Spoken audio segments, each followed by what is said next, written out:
जरा कल्पना कीजिए कि देश की कोई अदालत एक ऐसा फैसला सुना दे जिसकी पूरी की पूरी बुनियाद उन 4 गवाहों पर टिकी हो जो कभी पैदा ही नहीं हुए। सुनने में किसी सस्पेंस थ्रिलर फिल्म की कहानी लगता है ना? बिल्कुल।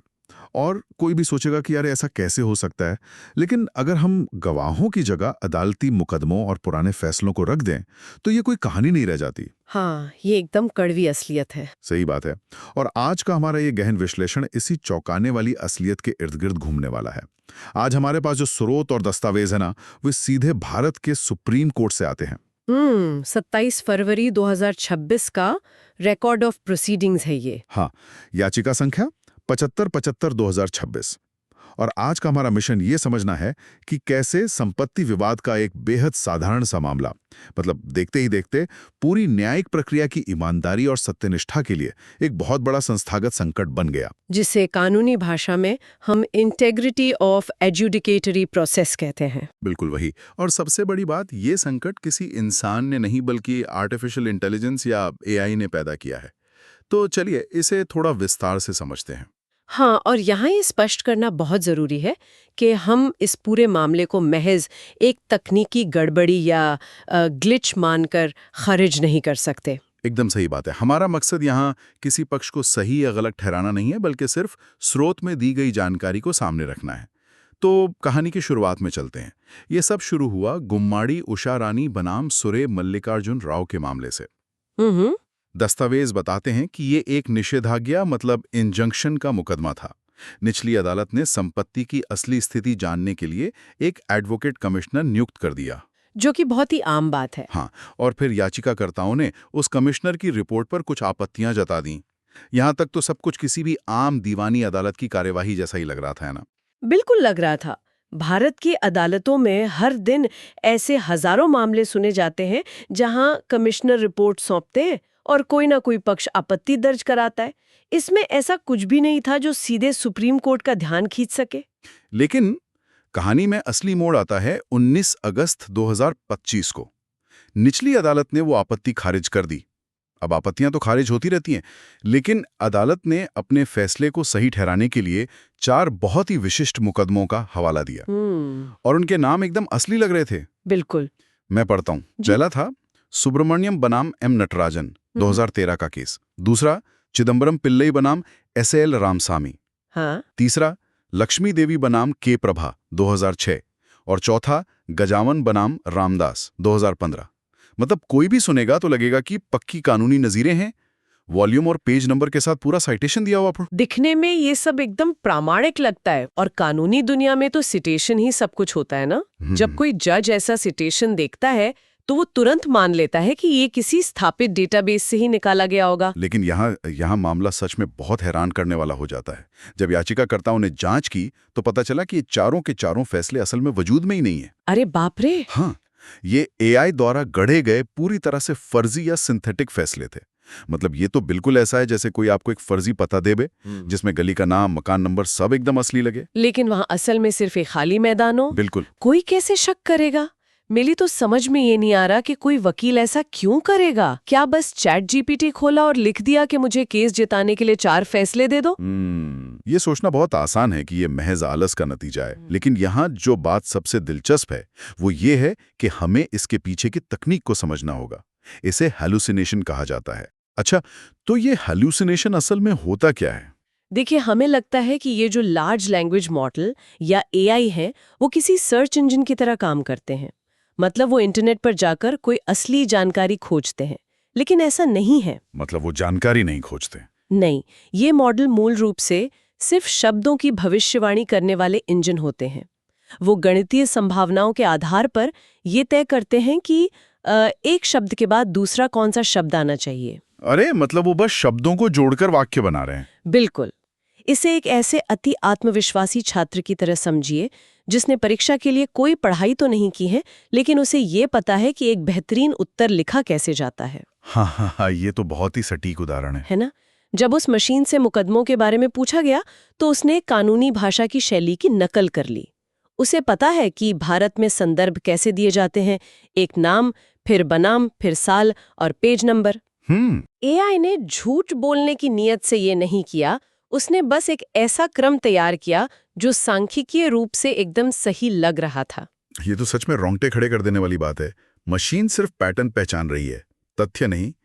लेकिन अगर वकील ने बिना जांचे दे भी दिया तो जज तो इंसान है ना, उसने मशीन की कल्पना पर कैसे भरोसा कर लिया? यही तो सबसे बड़ी चिंता का विषय है। और बात यहीं खत्म नहीं होती। जब पता चला कि फैसले फर्जी हैं तो मामला अमरावती में आंध्र प्रदेश हाईकोर्ट पहुंचा। Civil revision petition number 2487/2025। याचिकाकर्ताओं ने साफ साफ बताया कि फैसले AI जनरेटेड हैं और दस्तावेज कहता है कि हाईकोर्ट ने यह महसूस भी किया, मतलब उन्हें पता चल गया था। हाँ, उन्हें जानकारी मिल गई थी। लेकिन 21 जनवरी 2026 को हाईकोर्ट ने क्या किया? उन्होंने सिर्फ एक चेतावनी या वर्ड ऑफ कॉशन दर्ज किया और मामले की गुणदोष पर आगे बढ़ते हुए निचली अदालत का फैसला बरकरार रखा। अब यहां मामला सच में बहुत दिलचस्प हो जाता है। मुझे इस बात पर बहुत सख्त ऐतराज है। अगर एक अदालत को पता है कि फैसले की बुनियाद ही कोरी कल्पना है, तो सिर्फ एक चेतावनी देकर आगे बढ़ना कैसे सही हो सकता है? ये एक बहुत ही महत्वपूर्ण सवाल खड़ा करता है ना? मतलब ये तो ऐसा है कि आपको पता चले कि आपके घर की नींव कागज की बनी है, फिर भी आप दीवारों पर रंग रोगन करने का फैसला कर लें। मैं इसे शायद इतनी कड़ाई से नहीं देखूंगी। हाईकोर्ट के इस रवैये को समझने के लिए हमें थोड़ा व्यवस्था के नजरिए से सोचना होगा। भारत के हाईकोर्ट्स पर मुकदमों का कितना भारी बोझ होता है, ये हम जानते हैं। वो तो है, लाखों केस पेंडिंग है। बिल्कुल। तो हाईकोर्ट ने शायद इस पूरे मुद्दे को एक प्रक्रियात्मक गलती या टाइपो के चश्मे से देखा होगा। एक टाइपो? मतलब 4 पूरे के पूरे फर्जी केस एक टाइपो कैसे हो सकते हैं? पुराने दौर की सोच के हिसाब से दशकों से ऐसा होता आया है कि वकील गलत सिटेशन दे देते हैं या गलती से कोई और संदर्भ लिख देते हैं। अच्छा, तो उन्हें लगा कि बस वकील ने गलती से गलत केस कोट कर दिया है। हाँ, शायद हाई कोर्ट को लगा कि वकील की लापरवाही है, जिसके लिए चेतावनी दे दी गई। लेकिन जो मूल फैसला था, यानी कमिश्नर की रिपोर्ट पर आपत्ति खारिज करना, वो मामले के अन्य तथ्यों के आधार पर सही था। इसलिए उन्होंने गलत साइटेशन को दरकिनार किया और मेरिट्स या गुण दोष पर फैसला सुना दिया। लेकिन क्या ये मेरिट्स को प्रदूषित नहीं करता? अगर आधार ही हवा में बुना गया है तो फैसला सही कैसे हो सकता है? ये कोई पेज नंबर की गलती थोड़ी है। ये तो एक पूरी कृत्रिम दुनिया को अदालत के रिकॉर्ड में सच मान लेना है। और यही वो सबसे बड़ी वैचारिक चूक थी जो हाई कोर्ट से हुई।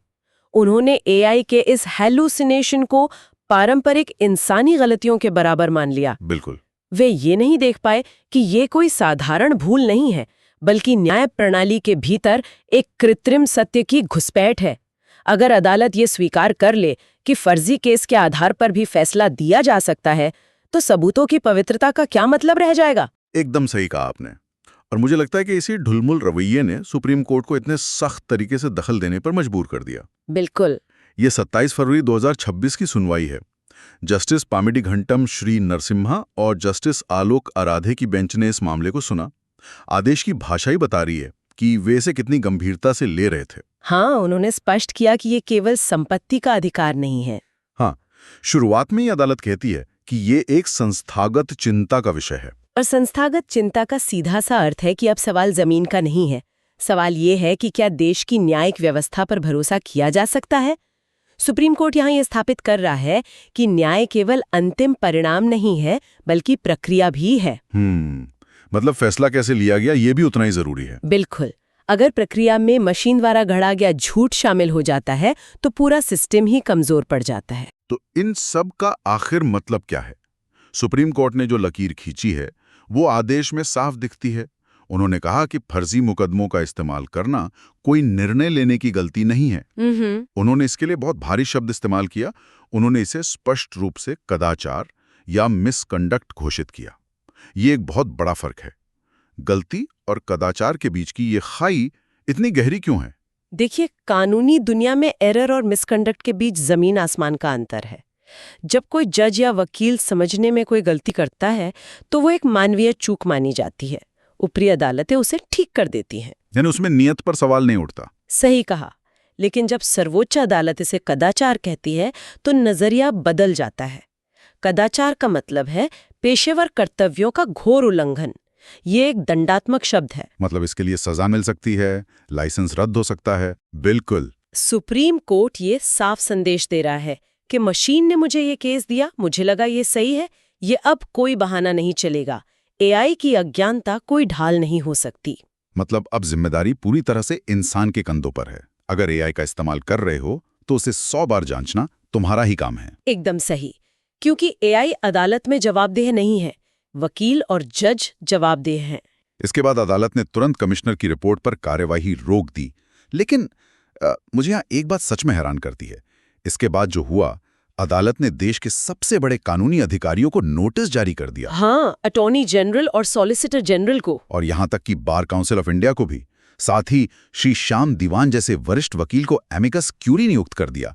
मतलब एक निचले स्तर के वकील की लापरवाही के लिए सीधे शीर्ष अधिकारियों को बुला लेना। क्या ये थोड़ा ज्यादा नहीं हो गया? ये सवाल बहुत लाजमी है, लेकिन अगर हम इसे बड़ी तस्वीर से जोड़कर देखें तो ये कोई छोटी बात नहीं है। ये एक ऐसी बीमारी की शुरुआत है जो पूरे तंत्र को खोखला कर सकती है।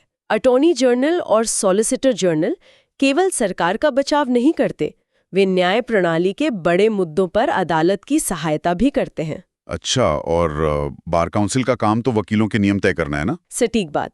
तो बार काउंसिल को बुलाने का मकसद ये है कि अगर कोई वकील एआई के जरिए कदाचार करता है तो उसे सजा कौन देगा? सुप्रीम कोर्ट खुद तो हर वकील के पीछे नहीं जा सकता ना। हाँ, उन्हें एक राष्ट्रीय ढांचा चाहिए होगा। बिल्कुल। इन सभी अधिकारियों को एक मंच पर लाने का मतलब है कि सुप्रीम कोर्ट एक राष्ट्रव्यापी नीति बनाने की तैयारी कर रहा है। आज फर्जी केस आए हैं, कल फर्जी डिजिटल सबूत आ सकते हैं। तो श्री श्याम दीवान जी की नियुक्ति इसीलिए की गई है ताकि भविष्य के लिए कोई ठोस गाइडलाइंस तय की जा सके। हाँ, ताकि तकनीक के इस उलझन को सुलझाया जा सके। ये कदम दिखाता है कि न्यायपालिका एआई को कोई मजेदार टूल नहीं मान रही है, बल्कि एक संस्थागत खतरा मान रही है। सुनने वालों के लिए इस गहन विश्लेषण से जो अहम सीख मिलती है वो केवल वकीलों तक सीमित नहीं है। बिल्कुल नहीं। ये हर उस इंसान के लिए है जो अपने काम में तकनीक का इस्तेमाल करता है। शॉर्टकट के लिए एआई पर आंख मूंद कर भरोसा करने के कितने भयंकर परिणाम हो सकते हैं, ये उसका जीता जागता सबूत है। सही बात है। तकनीक इंसान की क्षमता बढ़ा सकती है, लेकिन सत्यता और जवाबदेही का काम मशीन को आउटसोर्स नहीं किया जा सकता। एकदम सही। जब किसी दस्तावेज पर इंसान के दस्तखत होते हैं तो जिम्मेदारी भी उसी की होती है, एल्गोरिदम की नहीं। और यही बात आज की चर्चा के उस अंतिम विचारोत्तेजक सवाल की ओर ले जाती है। ये घटना तो सिर्फ भविष्य की एक डरावनी झलक है। जरा सोचिए, जब आज एक मशीन इतनी चतुराई से पिछले मुकदमों की संरचना गढ़ सकती है, नाम, साल, साइटेशन के साथ, कि अदालतें धोखा खा जाएं। तो सोचिए उस दिन क्या होगा जब ये तकनीक एकदम असली लगने वाले फर्जी वीडियो सबूत या कॉन्ट्रैक्ट बनाने लगेगी। ये सच में एक बहुत ही गंभीर सवाल है। आज हम सिर्फ टेक्स्ट की बात कर रहे हैं, लेकिन वो दिन दूर नहीं जब इंसान की आंखों के लिए सच और झूठ का फर्क करना नामुमकिन हो जाएगा। बिल्कुल। अगर हमारी न्याय प्रक्रिया अभी से एआई के इन कृत्रिम शब्दों के सामने इतनी कमजोर साबित हो रही है, तो क्या हम उस भविष्य के लिए तैयार हैं जहां परम सत्य और एक मशीन की कल्पना के बीच का फर्क पूरी तरह से गायब हो जाएगा? मुझे नहीं लगता कि हम अभी पूरी तरह से तैयार हैं। हाँ, तो भविष्य में जब भी किसी स्क्रीन पर कोई ऐसा तथ्य सामने आए जो बहुत ही सटीक लगे, तो एक पल रुककर जरूर सोचिएगा कि क्या यह सच है या महज एक मशीन का बुना हुआ भ्रम। इसी गहरे विचार के साथ हम आज के इस विश्लेषण को यहीं विराम देते हैं। हमारे साथ जुड़ने के लिए बहुत बहुत धन्यवाद।